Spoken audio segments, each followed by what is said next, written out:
کل رات کوئٹہ کے علاقے سریاب روڈ پر شاہوانی کرکٹ اسٹیڈیم کے باہر ایک انتہائی افسوسناک واقعہ پیش آیا ہے۔ Balochistan national party Mengal group کے سربراہ اختر مینگل کے والد کی چوتھی برسی کے جلسے کے بعد ایک دھماکہ ہوا اور اس دھماکے میں اب تک کی اطلاعات کے مطابق 15 افراد شہید ہو چکے ہیں جبکہ 33 سے زائد افراد زخمی ہیں۔ سی ٹی ڈی نے واقعے کا مقدمہ درج کر لیا ہے۔ مقدمہ قتل، اقدام قتل اور انسداد دہشت گردی کی دفعات کے تحت نامعلوم افراد کے خلاف درج کیا گیا ہے۔ سی ٹی ڈی کے ترجمان کے مطابق خودکش حملہ آور کی لاش کی باقیات قبضے میں لے لی گئیں جنہیں فورنسک کے لیے لاہور بھجوا دیا گیا ہے۔ بلوچستان کے محکمہ صحت کے میڈیا کوارڈینیٹر کے مطابق سریاب دھماکے میں تمام شہداء کی میتیں ورثاء کے حوالے کر دی گئی ہیں۔ شہداء کا تعلق کوئٹہ کے علاوہ نوشکی، دالبندین، قلات، خزدار سمیت مختلف علاقوں سے تھا۔ ایک شہید کی میت سندھ کے علاقے سانگڑ روانہ کر دی۔ بی بی سی کے مطابق میڈیا سے بات کرتے ہوئے بلوچستان نیشنل پارٹی کے مرکزی سیکرٹری اطلاعات آغا حسن بلوچ نے بتایا کہ دھماکہ نواب نیاز زہری کی گاڑی کے قریب ہوا۔ دھماکے میں مارے جانے والوں میں ان کے بعض ذاتی محافظ بھی شامل ہیں۔ دھماکے میں تمام جماعتوں کے مرکزی قائدین محفوظ رہے، لیکن بلوچستان نیشنل پارٹی کے مرکزی رہنما اور سابق رکن بلوچستان اسمبلی احمد نواز بلوچ زخمی ہوئے ہیں۔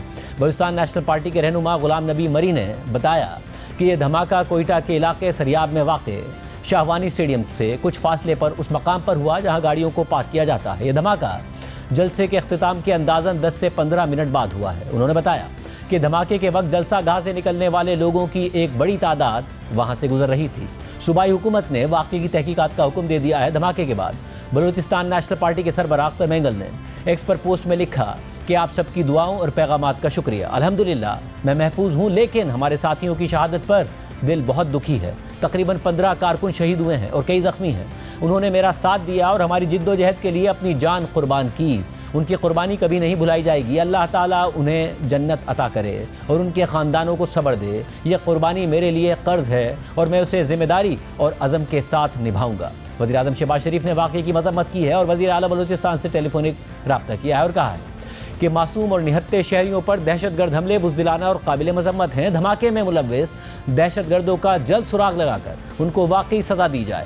سیاسی جلسے پر حملہ بلوچستان میں دہشت گردوں کی انتشار پھیلانے کی گھناؤنی سازش ہے۔ وزیر اعظم نے کہا کہ دہشت گرد بلوچستان کے امن اور ترقی کے دشمن ہیں۔ دہشت گردی کے مکمل خاتمے تک اس کے خلاف جنگ جاری رکھیں گے۔ واقعے کے خلاف بلوچستان میں وکلاء نے آج عدالتی کارروائی کا بائیکاٹ کیا ہے، جبکہ پشتونخوا ملی عوامی پارٹی اور نیشنل پارٹی نے دہشت گرد حملے کے خلاف 3 روزہ سوگ کا اعلان کیا ہے۔ نیشنل پارٹی نے 14 ستمبر کو ہب میں غوث بخش بزنجو اور حاصل بزنجو کی برسی کا جلسہ بھی ملتوی کرنے کا اعلان کیا ہے۔ دہشت گردی کے اس واقعے کے بعد وزیر اعلیٰ بلوچستان سرفراز بگٹی کی زیر صدارت امن و امان کی صورتحال سے متعلق اعلیٰ سطح کا اجلاس بھی ہوا ہے۔ وزیر اعلیٰ ہاؤس سے جاری ہونے والے اعلامیے کے مطابق وزیر اعلیٰ نے ایڈیشنل چیف سیکرٹری داخلہ کو ہدایت کی کہ کل رات پیش آنے والے واقعے سے متعلق عوام اور میڈیا کو حکومتی اقدامات اور حقائق سے آگاہ کیا جائے تاکہ افواہوں کی حوصلہ شکنی ہو اور حقائق پر مبنی صورتحال عوام کے سامنے آئے۔ وزیر اعلیٰ بلوچستان نے مزید کہا کہ شاہوانی اسٹیڈیم دھماکے کے ذمہ دار دہشت گردوں کو منطقی انجام تک پہنچایا جائے گا۔ اس کے علاوہ آج ایڈیشنل چیف سیکرٹری داخلہ بلوچستان حمزہ شفقات نے بھی میڈیا سے گفتگو کی اور کہا کہ کل رات 9:40 پر یہ سوسائڈ بلاسٹ ہوا ہے۔ اس کے نتیجے میں 15 لوگ شہید ہو چکے ہیں۔ دھماکے میں 8 کلو بارودی مواد استعمال کیا گیا۔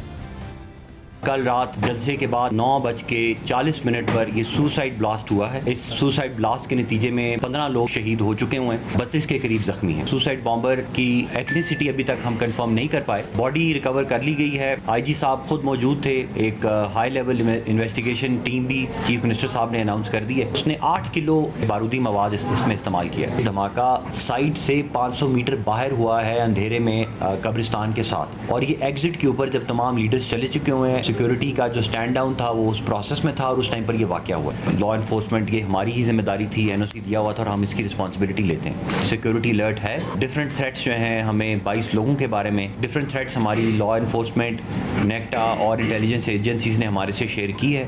اس لیے ہم بار بار گزارش کر رہے ہیں کہ جتنا ہو سکے اپنی موومنٹ کو کنٹرول رکھیں۔ اس کے علاوہ اختر مینگل صاحب نے پروگرام کیپٹل ٹاک میں حامد میر صاحب سے گفتگو کرتے ہوئے تفصیلات بتائیں۔